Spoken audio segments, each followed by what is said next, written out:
Shalom, selamat pagi Bapak Ibu Saudara yang dikasihi Tuhan Yesus Kristus. Selamat kita berjumpa kembali dalam renungan pada pagi hari ini.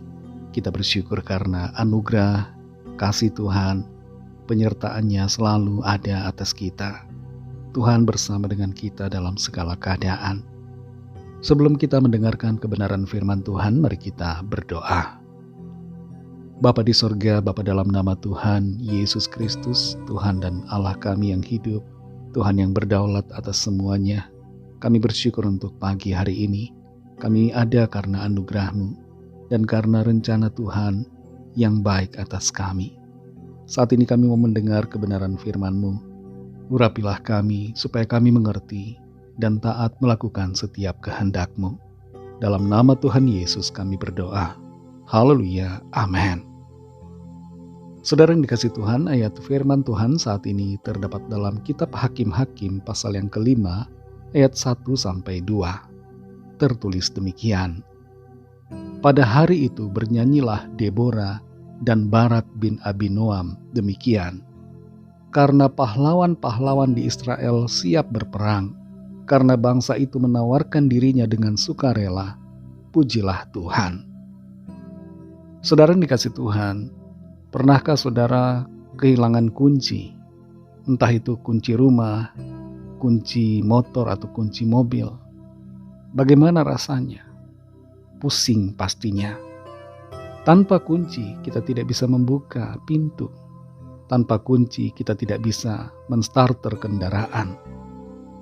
Kunci sudah ada sejak zaman dulu, di zaman Mesir kuno dan Babilonia.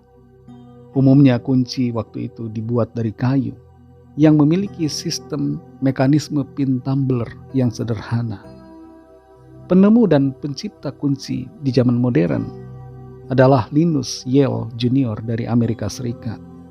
Dia mengembangkan mekanisme pin tumbler ini dan mematenkannya pada tahun 1865. Berbicara tentang kunci, saudara, dalam kehidupan kita bisa membuka atau menutup pintu masa depan, pintu kemenangan melalui sikap hidup dan pilihan kita. Dalam Hakim-Hakim 5 ayat 1-2 ini dikatakan, pada hari itu bernyanyilah Deborah dan Barak bin Abinoam demikian. Karena pahlawan-pahlawan di Israel siap berperang, karena bangsa itu menawarkan dirinya dengan sukarela, pujilah Tuhan. Nyanyian dari seorang nabiah bernama Deborah dan juga pemimpin bangsa itu pada waktu itu yang bernama Barak menyatakan kunci dari kemenangan mereka. Mereka memuji Tuhan karena kemenangan yang Tuhan berikan. Dan di sini saudara, kemenangan yang Tuhan berikan itu tidak begitu saja terjadi, tapi ada kunci, yaitu sikap yang diambil oleh bangsa Israel. Sikap itu adalah mereka siap berperang dan menawarkan diri dengan sukarela. Sekalipun mereka tidak punya peralatan perang, sekalipun mereka tidak punya perisai ataupun tombak, sebagaimana dituliskan dalam Hakim-Hakim 5 ayat 8. Musuh yang melawan mereka punya peralatan perang yang lengkap, sedangkan bangsa Israel tidak punya apa-apa. Tapi mereka bersedia dengan sukarela untuk maju berperang. Dan Tuhan kemudian berperang untuk mereka dan memberikan kemenangan atas mereka. Dalam kehidupan kita, saudara, masalah mungkin ada, tantangan begitu besar. Mungkin dalam pekerjaan, usaha, dalam berbagai bidang kehidupan kita. Apakah kita bersedia untuk berperang? Bersedia untuk menghadapi persoalan yang ada? Ataukah kita memilih untuk bersembunyi, berdiam, takut menghadapi semuanya?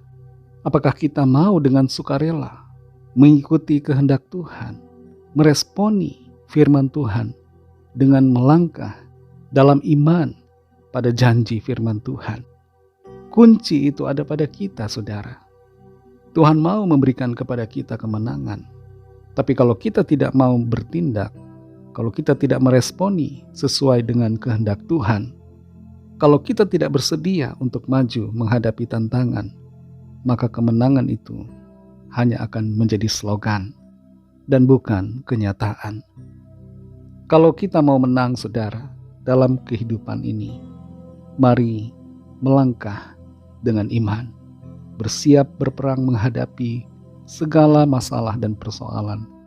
Majulah dengan sukarela dalam melakukan panggilan Tuhan, melakukan apa yang menjadi kehendak Tuhan, dan kita akan melihat pertolongan Tuhan dinyatakan.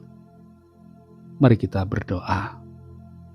Terima kasih Tuhan Yesus, kami mengucap syukur untuk firman-Mu yang sudah kami dengar, yang mengajar kami untuk kami meresponi janji Tuhan. Sekalipun ada tantangan, persoalan yang besar, kami mau bersedia untuk melangkah dalam iman, menghadapi tantangan yang ada, kesukaran, pergumulan. Kami tidak mau berdiam ataupun bersembunyi dalam rasa takut, tapi kami mau melangkah dengan iman dan keberanian, percaya bahwa Tuhan pasti menolong kami. Terima kasih untuk firman-Mu. Berikan kami pengertian ya Roh Kudus, untuk kami dapat melangkah dan bertindak seturut dengan apa yang Tuhan mau. Berkatilah kami di sepanjang hari ini dalam segala tugas aktivitas kami. Pimpin dan sertai kami, agar kami berhasil dalam segala perkara. Kami berdoa membawa setiap pergumulan kami masing-masing, setiap permohonan doa yang disampaikan. Lawatlah ya Tuhan, dan nyatakan pertolongan-Mu bagi setiap kami pribadi lepas pribadi, dengan kuasa mujizat-Mu yang ajaib. Kami serahkan semuanya ke dalam tangan kasih-Mu, dalam nama-Mu yang kudus, nama Tuhan Yesus Kristus, kami sudah berdoa. Haleluya. Mari sama-sama kita berdoa, doa Bapa kami. Bapa kami yang di sorga, dikuduskanlah nama-Mu, datanglah kerajaan-Mu, jadilah kehendak-Mu di bumi seperti di sorga. Berikanlah kami pada hari ini makanan kami yang secukupnya, dan ampunilah kami akan kesalahan kami, seperti kami juga mengampuni orang yang bersalah kepada kami. Dan janganlah membawa kami ke dalam pencobaan, tetapi lepaskanlah kami daripada yang jahat, karena Engkaulah yang punya kerajaan, dan kuasa dan kemuliaan, sampai selama-lamanya. Amin. Terimalah berkat Tuhan. Tuhan memberkati engkau dan melindungi engkau. Tuhan menyinari engkau dengan wajah-Nya dan memberikan kasih karunia. Tuhan menghadapkan wajah-Nya kepadamu dan memberikan damai sejahtera. Berkat anugerah Allah Bapa, kasih karunia dari Tuhan Yesus Kristus, dalam persekutuan dengan Roh Kudus, menyertai kita semua sekarang ini dan sampai Maranatha Tuhan Yesus datang kembali, dan bahkan sampai selama-lamanya. Dalam berkat nama Tuhan Yesus Kristus. Haleluya, amin. Puji Tuhan, saudara yang dikasih Tuhan. Tuhan Yesus memberkati saudara semua. Selamat beraktivitas dan sampai jumpa dalam renungan yang berikutnya. Haleluya.